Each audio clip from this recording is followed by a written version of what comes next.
Porque nadie te contó que la maternidad es tan hermosa como agotadora. Soy Eli Garcidueñas, bienvenidos a tu podcast Maternandeando.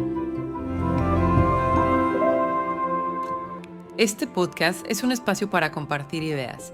Las opiniones de nuestros invitados les pertenecen únicamente a ellos y no representan necesariamente las de Maternandeando o el equipo detrás de este proyecto.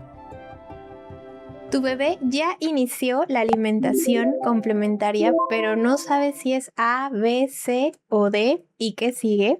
Para eso te traemos hoy a la especialista. Ella es Susana Escalante, es nutrióloga materno-infantil, fíjense, y nos viene a platicar la mayoría de los puntos que nos pueda resolver sobre la alimentación complementaria. Pues son muchísimos, iba a decir todos, pero la mayoría que ella pueda resolvernos, nos los va a resolver. Bienvenida, Susana, ¿cómo estás? Muy bien, Eli, muchas gracias. Muy contenta de hablar de un tema que tanto me gusta. Ay, qué gusto que tenerte aquí, porque he escuchado muy buenas opiniones de tu trabajo y la verdad dije, la tengo que traer a que nos platique. Ay, no, pues para mí un honor que pues tener esas referencias y estar aquí contigo. Oye, Susana, platícanos un poco. A ver, ahorita yo veo como mucha controversia entre si 6 meses, 5 meses. ¿Cuándo se les empieza realmente a dar alimentación complementaria a un bebé? Mira, la alimentación complementaria, en teoría, las diversas organizaciones, asociaciones de salud nacionales, internacionales, recomiendan que se inicie entre los 4 y los 6 meses de edad. Sin embargo, no hay criterios totalmente claros a veces de por qué a los 4, por qué a los 5 o por qué a los 6. Y esto tiene que ser muy individualizado. En teoría, a partir de los 4 meses, un bebé ya va a tener las habilidades y la capacidad digestiva, neuromuscular, renal, para poder digerir, procesar todos los alimentos que se le ofrezcan. Sin embargo, hay que tomar en cuenta las particularidades de cada bebé, incluso de cada familia, ¿no? Por ejemplo, los bebés que tienen antecedentes directos de alergia, es mejor iniciar tempranamente que esperar quizás hasta los 6 meses, ¿no? Okay. En los bebés prematuros hay que tomar en cuenta la edad corregida. También va a depender de si es un bebé que toma leche materna de forma exclusiva o si es alimentación mixta o si es alimentación con fórmula, pero también de las habilidades del desarrollo que tienen los bebés, ¿no? Entonces, por eso es muy importante que no nos dejemos guiar a veces únicamente por este rango de edad que a nivel internacional existe entre los 4 y los 6. Luego también depende. Por ejemplo, hay bebés que muchos papás están esperando que se sienten solos porque en teoría creen que hasta que se siente solo van a poder iniciar la alimentación complementaria, y la verdad es que la mayoría de los bebés no va a llegar a los 6 meses sentándose solito, se sientan con apoyo pero no solos, ¿no? Entonces, esto es bien importante poderlo individualizar, ir de la mano con su médico de cabecera, que es el pediatra, para poder hacer justamente un equipo y que ese bebé pueda iniciar la alimentación en su mejor momento. Cuando a veces iniciamos la alimentación simplemente porque ya cumplió los 5 meses y ya hay que empezar, hay bebés que todavía no tienen las habilidades necesarias y entonces resulta muy frustrante para los papás que el bebé no quiere tomar los alimentos, no muestra interés, le acercan la cuchara, el bastoncito y el bebé parece que está en huelga de hambre, y esto estresa efectivamente a la familia, ¿no? Entonces, la parte también, por ejemplo, de la valoración del neurodesarrollo es importantísima, porque el aprender a comer, que básicamente es eso, que vamos a acompañar al bebé en este proceso de aprender a comer, es un proceso en el que el bebé va a poner en marcha todos sus sentidos. Es el proceso más complejo que aprende el ser humano, porque no nada más va a poner en marcha el sentido de la vista, el olfato, el tacto, el gusto, el oído, sino que estos otros sentidos, el interoceptivo, propioceptivo, el sentido vestibular, ¿no? A lo mejor es un bebé que desde que lo sentamos en su silla, bueno, o sea, no quiere estar ahí, y eso ya empieza a frustrar el proceso. Entonces, no es nada más la edad, no es nada más que ya se le antoje la comida, que muchos papás decimos que ya se le antoja, ya vamos a comenzar. Tenemos que tomar en cuenta todas estas cosas. No es algo, la verdad, como tan a la ligera. Muchos bebés van a cumplir los criterios ya a lo mejor a los 5 o 6 meses y tal vez les va a ir bastante bien, pero habrá otros que no, ¿no? Y entonces por eso es tan importante que podamos valorar a cada bebé en particular, pero de manera general esta sería la edad recomendada y los criterios que tendríamos que considerar. Evaluar en cada chiquito. En cada bebé, sí. Ok, Y cada perfecto. familia también, ¿no? Sí. Porque a veces, por ejemplo, los papás quieren iniciar la alimentación, pero no están con ellos a lo mejor en el transcurso de la mañana, cuando el bebé ya va a empezar con sus alimentos y se los tiene que dar a alguien más, y los papás a veces intentan en algunas ocasiones forzar el último tiempo de comida para ellos poder estar presentes, ¿no? Entonces me han tocado como varias situaciones donde pues hay que aterrizarlo a cada bebé, a cada familia y a cada dinámica familiar. Claro, para las adecuaciones que puedan llegar a tener en este proceso, ¿no? Sí. Que no sea frustrante para la familia y que sea un disfrute. Claro, hay por ejemplo, estrategias que nos pueden facilitar, como es el congelar alimentos, ¿no? Para nuestros bebés. Pero también me han tocado familias que no quieren congelar los alimentos, no les gustan los alimentos congelados y entonces dicen, no, todos los días le queremos hacer sus alimentos al bebé. Y hay familias que es su única opción para dar variedad, ¿no? Poder congelar alimentos para poder tener siempre algo disponible para el bebé, ¿no? Entonces, por eso es que tienen que ser las recomendaciones tienen que ser siempre tan individualizadas, y me parece que aquí es donde justamente muchas familias, sobre todo las mamás que generalmente son las que van guiando este proceso de alimentación, podemos caer en mucha frustración porque lo que vemos en redes no se parece a mi realidad. ¿No? Sí. Entonces, yo todos los días le preparo la comida recién a mi bebé, y hay mamás que dicen, yo no puedo, o sea, la energía no me da, tengo que hacerlo un día para toda la semana, o solamente puedo cocinar 2 veces a la semana.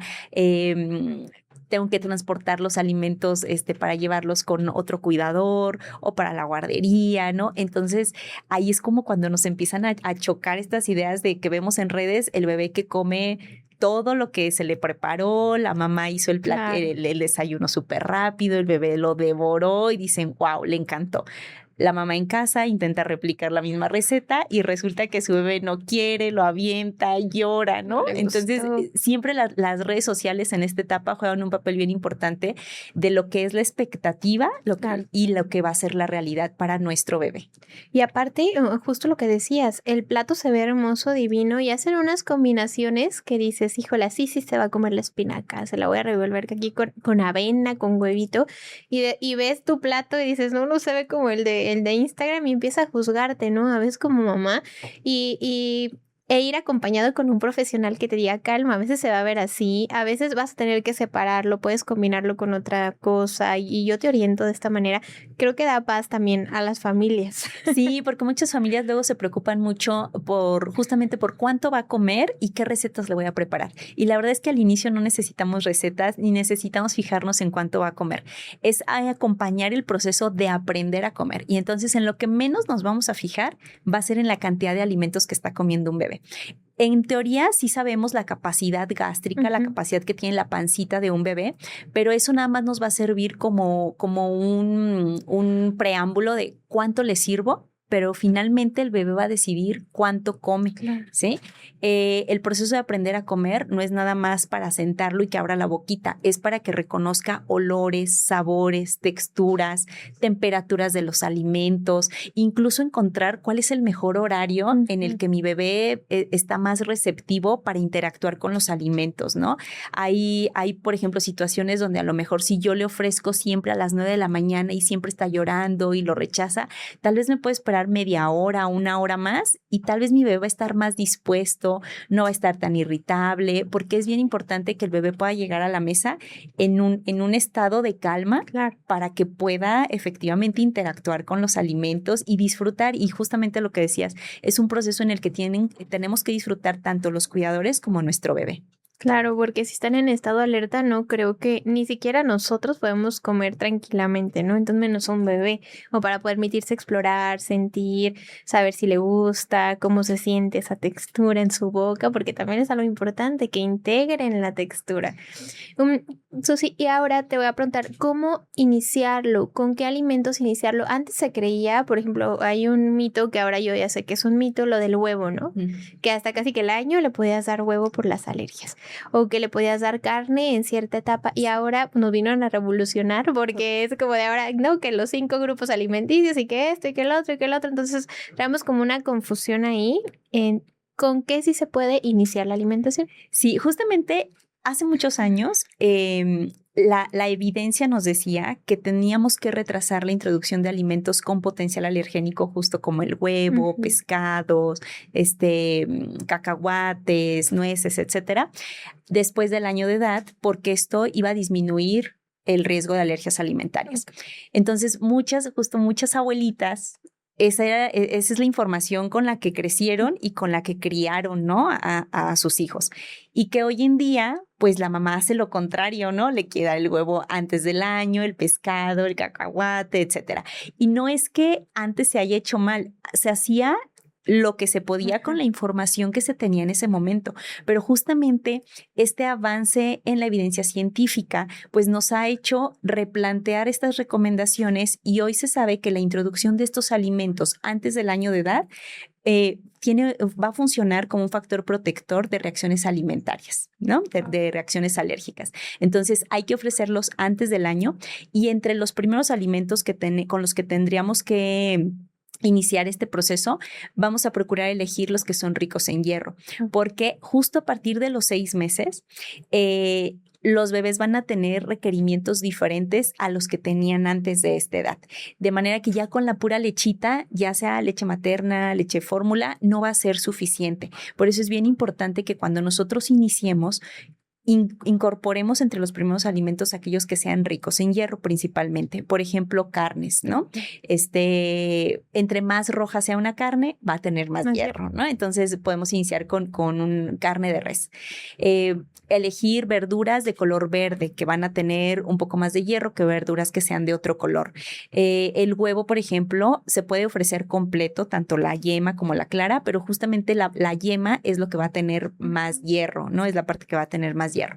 El poder incorporar alimentos o frutas cítricas también nos ayuda a mejorar la absorción de este hierro. Entonces, ofrecer entre las primeras frutas, la fresa, el mango, la papaya, el kiwi, las moras, pues nos trae como beneficio mejorar la absorción de este nutriente tan importante. Entonces, son como los alimentos, digamos, básicos que tienen que estar por lo menos en el primer mes de iniciar la alimentación complementaria. Y justo es en donde yo veo que las mamás tienen algunas dudas o miedos con la carne, porque cómo la cozo, cómo la preparo, si se atraganta o no, si se lo doy en papilla o no, le va a gustar. ¿Cómo podemos presentarle la carne roja a un bebé? Mira, algo que nos ayuda para mejorar el proceso de digestión y mejorar la absorción de este nutriente tan importante que es el hierro es ofrecer la carne en forma de papilla. Luego podemos ver en redes videos de bebés que tienen un trozo de carne grande, ¿no? Un corte, pero la verdad es que pues se ve padre para la foto, pero todavía no hay habilidades maduras de masticación. Entonces, si acaso la agarran como chicle y la escupen, o si fue una carne muy suave que pueden deglutir, lo más probable es que mucho de esa carnita que se comió, así como entró, así va a salir, ¿no? Y lo que queríamos era que se absorbiera el hierro y el zinc. Entonces, sí es importante que las carnes las pudiéramos ofrecer en forma de papilla o puré al inicio para facilitar el proceso de digestión y con eso mejorar la absorción de los nutrientes de la carne. Ok, eso es bueno saberlo porque existen estos métodos, ¿no? Nuevos de que el bebé coma por sí solo, que si se le doy en cuchara. ¿Tú qué nos recomiendas para iniciar? ¿Que todo sea papilla o sí podemos estar intercalando entre los métodos? Sí podemos intercalar. Existen básicamente 3 métodos. Uno que es el método de transición de texturas o que algunas personas lo conocen como método de papilla, que no me gusta decirle método de papilla porque pareciera que todo el tiempo damos papillas y no, es una transición. Empezamos con papillas, pero tiene que haber una evolución en esa forma de presentar el alimento. El otro es el método BLW o Baby Led Weaning, donde se ofrecen trozos, ¿sale? Y el otro es el método Bliss. En el método Bliss, el método Bliss surge como una forma de poder solventar aquellas deficiencias que se empezaban a ver con el método BLW. ¿Qué deficiencias? Justo esto que comentábamos de la carne. Los bebés que hacían el método BLW se veía que tenían más riesgo de anemia por deficiencia de hierro, justamente porque no hay un proceso maduro de masticación para comer las carnes, alimentos pequeños como las lentejas, frijol, que tienen proteína, hierro y que son de proteína vegetal, tampoco se ofrecían muy, muy al inicio porque se prefieren los bastones, ¿no? Los objetos más grandes, sólidos, salvo que se hicieran a lo mejor tortitas, ¿no? Que bueno, han sido como adaptaciones para buscar el consumo de estos alimentos que son difíciles de tomar para el bebé al inicio, porque todavía no tienen desarrollada la habilidad de la pinza fina, entonces no va a poder agarrar un frijolito, bueno, medio frijolito, ¿no? Es complicado que el bebé se lo llevará de esa manera a la boquita.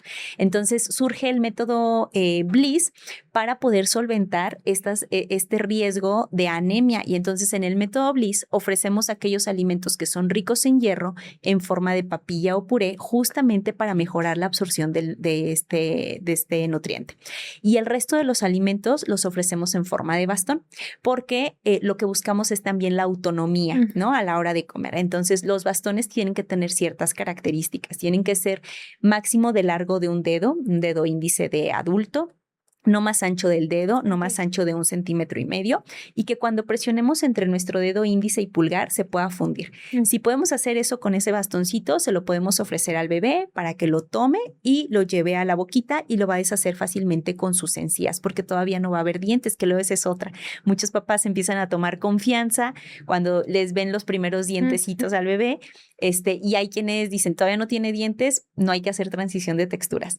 Y yo siempre les digo que esos dientes que salen al inicio, que los primeros que salen van a ser los frontales, inferiores y superiores, pero no le van a servir para masticar, ¿no? O sea, finalmente el bebé va a seguir masticando con la parte de los molares, ¿no? Aunque todavía no tengan muelas. Entonces, esos dientecitos para masticar no le van a servir, pero a muchos papás les da confianza, ¿no?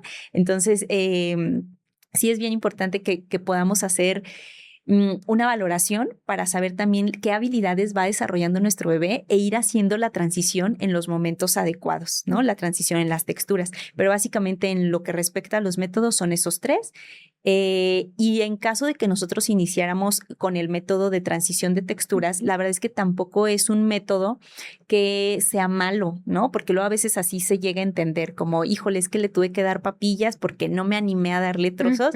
No, o sea, aquí lo importante es que siempre, independientemente del método, manejemos una alimentación perceptiva, donde le permitamos al bebé tocar el alimento, interactuar con él, nosotros como cuidadores poder narrar la experiencia que está viviendo el bebé, poderle explicar, esta es tu cuchara, este es tu plato, te voy a sentar en tu silla, mira la zanahoria, es color naranja, acercarlo, que lo pueda oler y que no sea como algo tan robotizado, claro, donde lo sentamos, que abra la boca, damos la cuchara, no quiere, ¿por qué no quiere? No, y he visto también, sin juzgar, pero papás que no quieren que se ensucien porque la ropa está hermosa y los traen vestidos divinos, pero esta parte de la alimentación va acompañado siempre que nos tenemos que ensuciar. Y hay mil cosas que he visto, que si el babero, que si le puedes poner mil cosas para que no se ensucie, pero sí tenemos que dejar que el bebé explore. Sí, yo siempre les digo, prohibidísimos los baberos que parecen de astronauta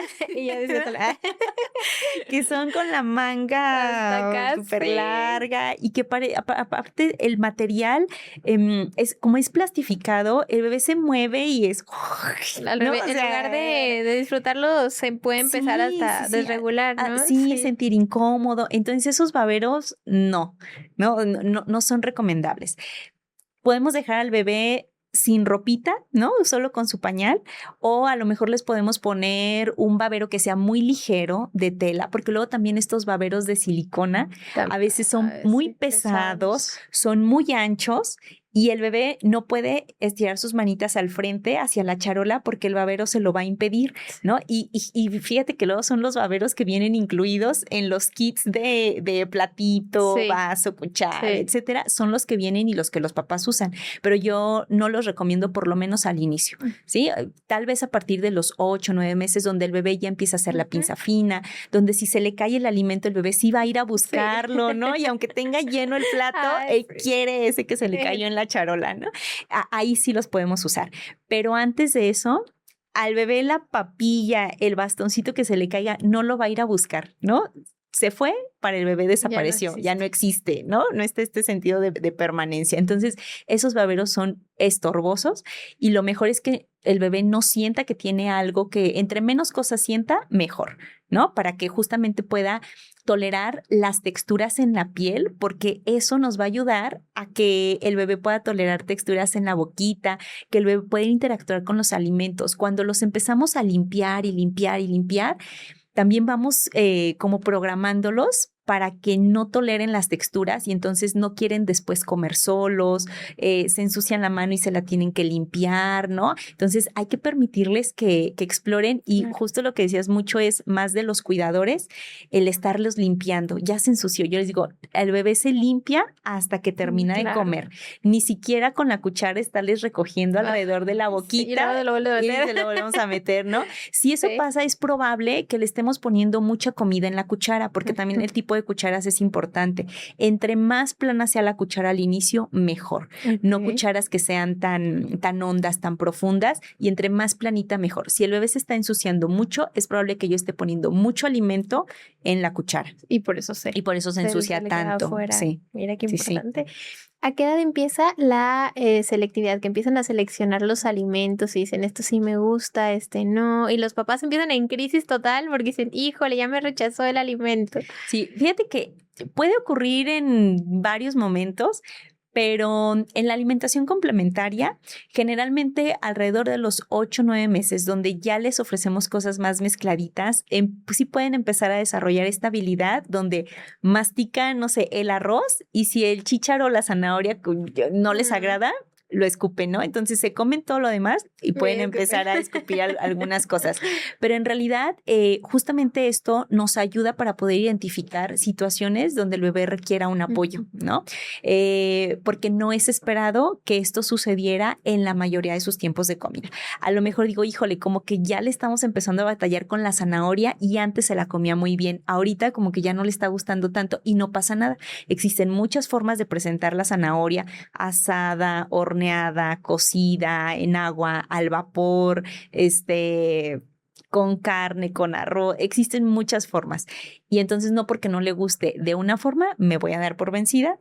Claro. Sí, seguimos buscando formas de presentarla, pero tampoco me quedo como tan insistente si mi bebé tiene consumo de otras verduras, tiene una alimentación variada, que aquí voy a hablar un poquito de algo que quería tocar hace un momento, cuando mencionabas lo de los grupos de alimentos, ¿no?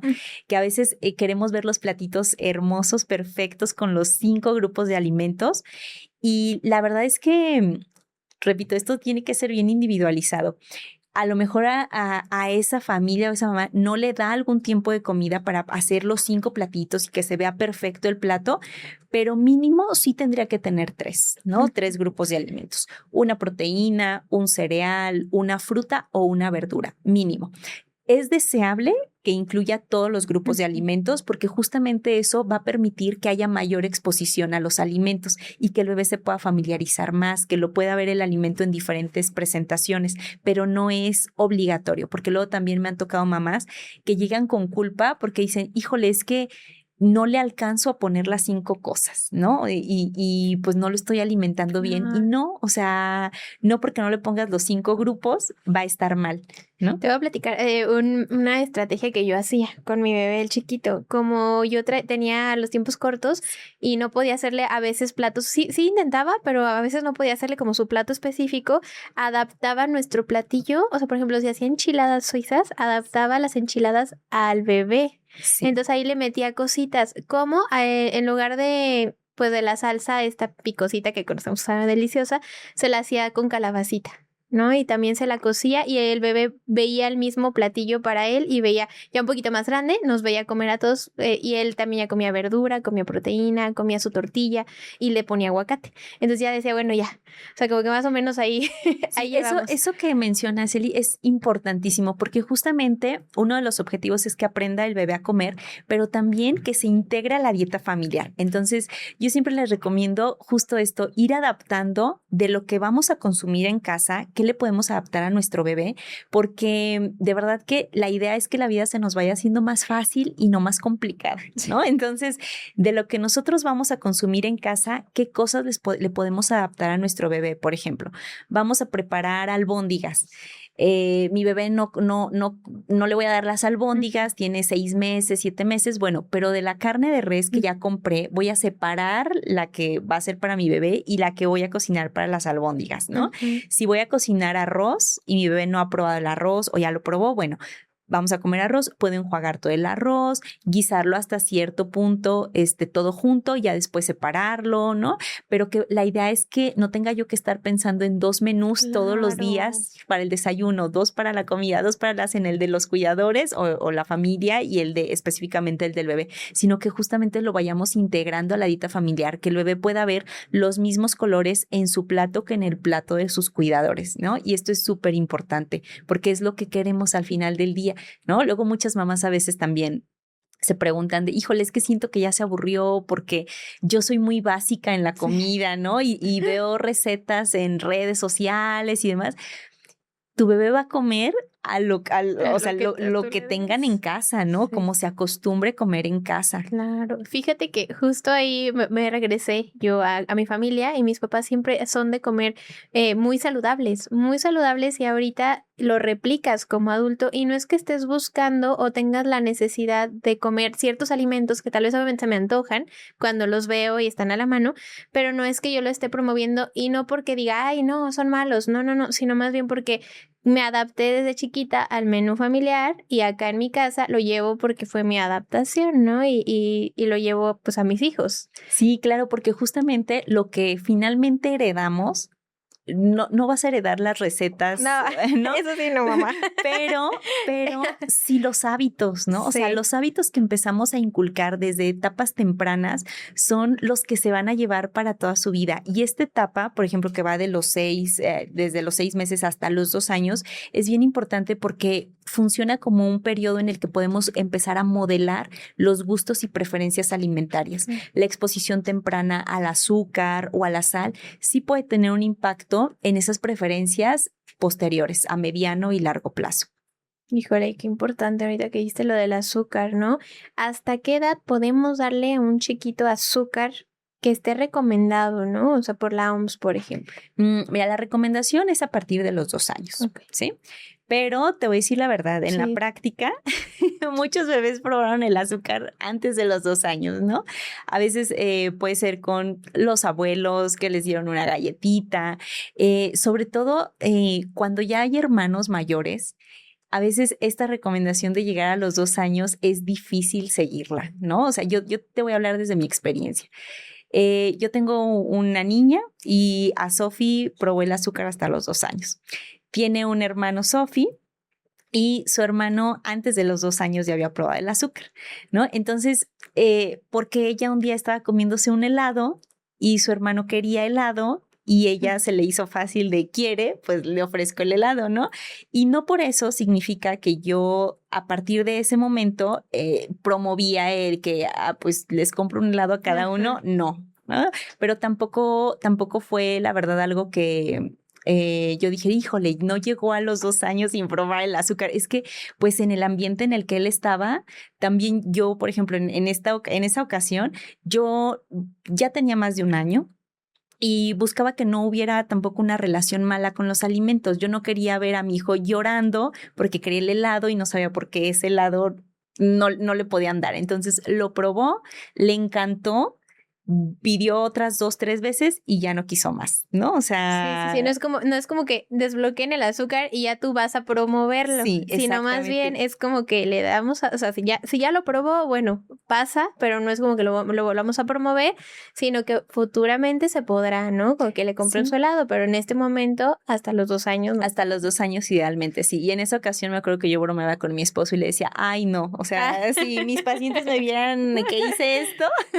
me van a quitar la cédula, ¿no? Bromeando. Pero la verdad es que Cuando tienes un primer hijo o un único hijo, es más fácil a lo mejor controlar el ambiente, pero cuando ya tienes más de un hijo, está difícil llegar a los 2 años sin que prueben los alimentos, porque tampoco la idea es justamente generar una lucha en torno a la comida, ¿no? Claro. O sea, no puedes decirle, tú sí comes el pan o tú sí te comes la galleta, pero tú no porque tienes 2 años, Claro. ¿no? O sea, sí lo puedes cambiar por otras cosas, por algunas, por ejemplo, hablando de galletas, por algunas galletitas que sepas que no tienen azúcar, las ofreces, ¿no? Pero la idea es no generar conflicto, pues, Ajá. alrededor de la comida.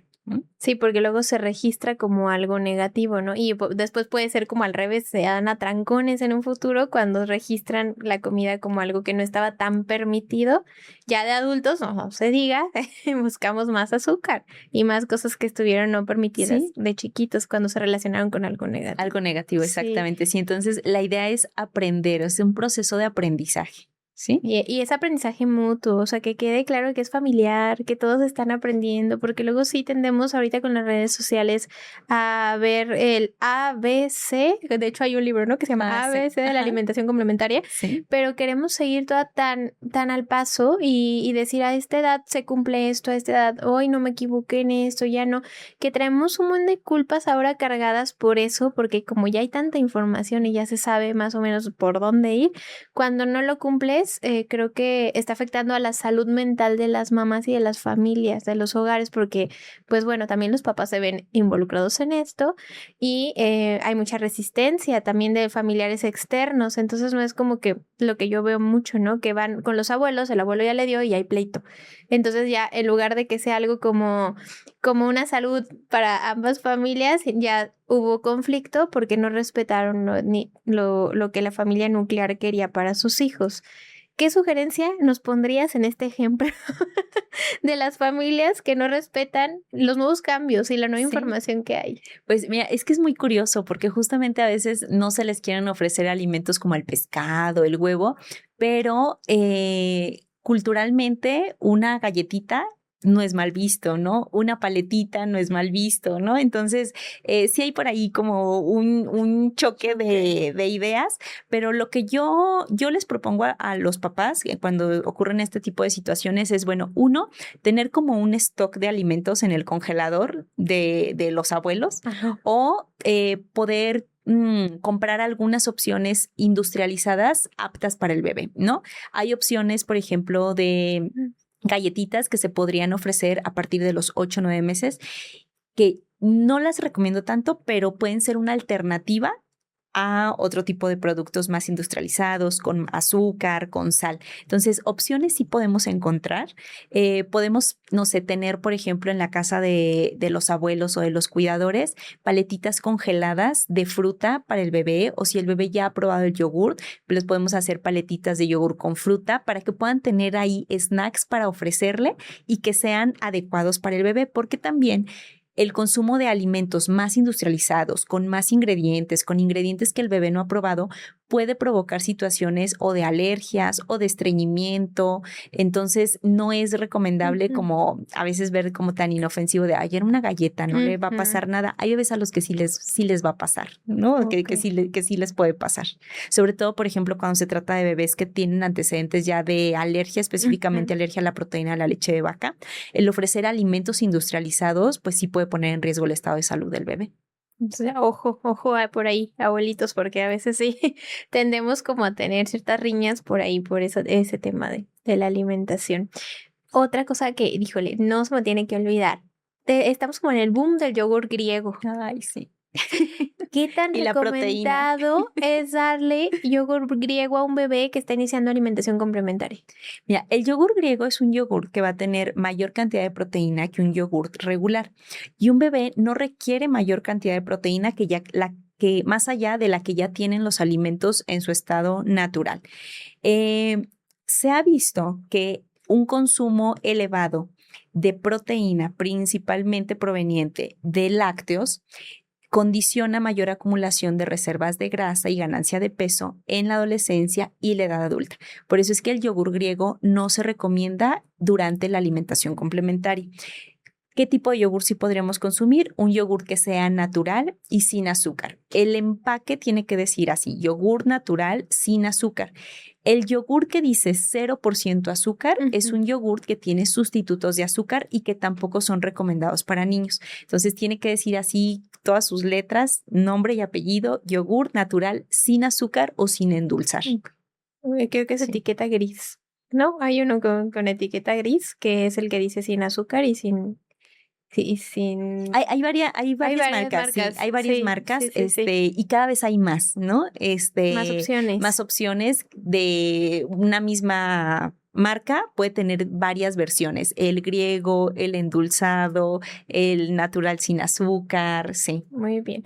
¿Cuáles son los mitos más frecuentes que escuchas acerca de la alimentación complementaria? Ay, son muchos, pero de los más comunes es el de que no podemos ofrecerles los alimentos con potencial alergénico hasta después del año de edad. Otro es que no podemos hacer transición de texturas mientras no tengan dientes, ¿no? Y ya vimos que sí, que los bebés, de hecho, necesitamos hacer la transición de texturas para que los bebés aprendan a masticar, ¿sí? Si nosotros no les cambiamos, no vamos haciendo una transición adecuada, los bebés podrían llegar a los 9 meses, al año, comiendo todavía papillas y entonces dejan de aprovechar una ventana de oportunidad que tienen para poder hacer trabajos de masticación, para poder coordinar esta parte motora en la boquita, ¿no? Movimientos de la lengua, lateralización, y entonces pareciera como que nunca aprendieron a comer, ¿no? Y seguimos con papillas, se atragantan, ¿no? Entonces es importante hacer esta transición independientemente que tengan dientes o no tengan dientes. Lo importante es que el alimento sea presentado de forma segura, porque también les digo a los papás, no es como arriesgarlo y de híjole, pues para que aprenda a masticar hay que darle trozos más grandes, claro, nada más porque sí. No, hay que hacer una transición adecuada. Otro mito es que agregándole sal o azúcar, el bebé va a comer más o va a comer mejor o le va a gustar más los alimentos, y la realidad es que no. Si nosotros tenemos un bebé que casi no comía al inicio de la alimentación complementaria y que podríamos pensar que es normal, alrededor de los 9 meses, esto ya no puede seguir pasando en ningún bebé, ¿no? O sea, los 9 meses que vamos como a la mitad del periodo de alimentación, es un momento en el que me va a permitir identificar si el bebé tuviera alguna alteración que no le permite consumir los alimentos, ¿no? Entonces, no puedo llegar a los 9 meses sin que diciendo mi bebé casi no come, llora cuando lo siento en la mesa, no tolera ver la cuchara, a veces me acepta un poco de probaditas.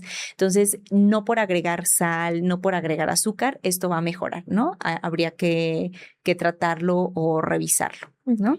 Otro mito muy común es el de no ofrecer, por ejemplo, fresas, ¿no? O los cítricos antes del año de edad, y la verdad es que no. Con lo que puede suceder con los alimentos cítricos como las fresas, mango, kiwi, etcétera, es que justamente porque son frutas cítricas, son ácidas, pueden causar irritación alrededor de la boquita, pero esto no significa que sea una alergia alimentaria, ¿no? Podríamos pensar que es una dermatitis por contacto momentánea y se le va a quitar, ¿sí? Conforme pasen las horas va a disminuir. En el caso de una alergia, no. La alergia al contrario, ¿no? Cada vez va presentando más síntomas, o a lo mejor empezó con enrojecimiento alrededor de la boquita y luego ya fue en toda la cara, en todo el pecho, piernas, etcétera, ¿no? Pero con las frutas cítricas sí las podemos ofrecer antes del año de edad. Hay que ofrecerlas antes del año de edad y nada más evaluar que si sale irritación, saber que pues es por la misma acidez del alimento.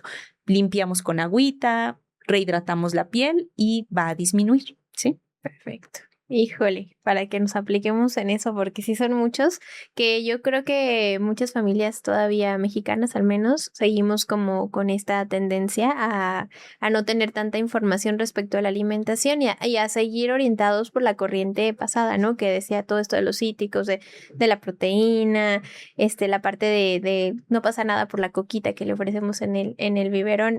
Sí, hay muchos mitos y a veces también me parece que los mismos profesionales de la salud mantenemos estos mitos, ¿no?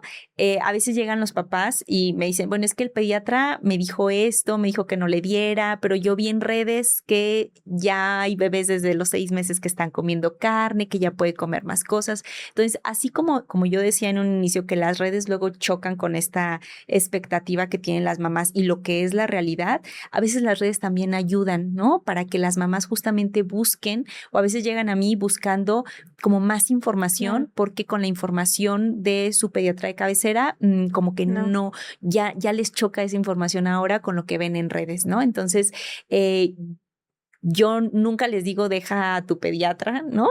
Pero el área de especialización del pediatra, pues es el área médica, ¿no? Entonces, es muy bonito cuando nosotros podemos complementar, cuando podemos hacer equipo por el bien del paciente, ¿no? Y que si hay algo que sale de mi dominio, de mi conocimiento, pues poder derivar, ¿no? Poder derivar para que ese bebé y esa familia pues puedan tener una experiencia grata del proceso de aprender a comer. Susana, muchísimas gracias por este capítulo que va llegando a su fin. y no quiero terminarlo sin antes preguntarle, ¿qué le quieres dejar a las familias que te van a estar viendo el día de hoy? Ay, pues mira, algo que me gustaría mucho que poder transmitir es que busquen el acompañamiento profesional. Yo sé que las redes nos pueden dar muchísima información, pero cuando una mamá tiene dudas, cuando una mamá no sabe si lo está haciendo bien o no, se siente confundida entre lo que ve en redes, lo que le dicen familiares, el profesional de salud, etcétera, es un buen momento para poder tener un acompañamiento de un nutriólogo materno infantil. E incluso a veces no necesitamos esperar a tener dudas, miedos, es parte de podernos informar, ¿no? De poder contar con este aliado para llevar el proceso. Y otra cosa bien importante es que sepamos que este es un proceso de aprendizaje tanto para el bebé como para la familia.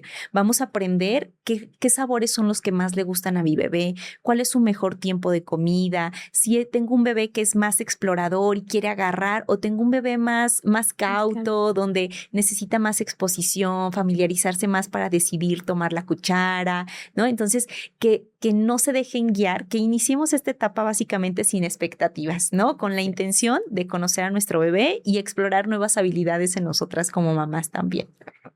Susi, ¿en dónde te podemos encontrar? Déjanos tus redes sociales para que te vayan y te busquen para precisamente que tengan esta asesoría y que puedan iniciar felizmente este acompañamiento de alimentación. Ya, en Instagram estoy como @nut.susi y en Facebook estoy como nutrióloga materno infantil Susi Escalante. Muy bien, pues muchísimas gracias por haber compartido toda esta información tan valiosa para las mamás que lo van a estar viendo, para los papás también y las familias, porque es necesaria, se necesita hablar de esto y respondiste muchas dudas que ahí por ahí me estuvieron preguntando mamás, entonces te lo agradezco muchísimo. No, al contrario, muchísimas gracias a ti, Eli. Muchas gracias. Y recuerden que si tienen algún tema de interés, que quieran que les traigamos a algún experto sobre un tema o nos quieran compartir una historia de vida, no olviden suscribirse, comentar, compartir y darle like. Nos vemos en el siguiente capítulo.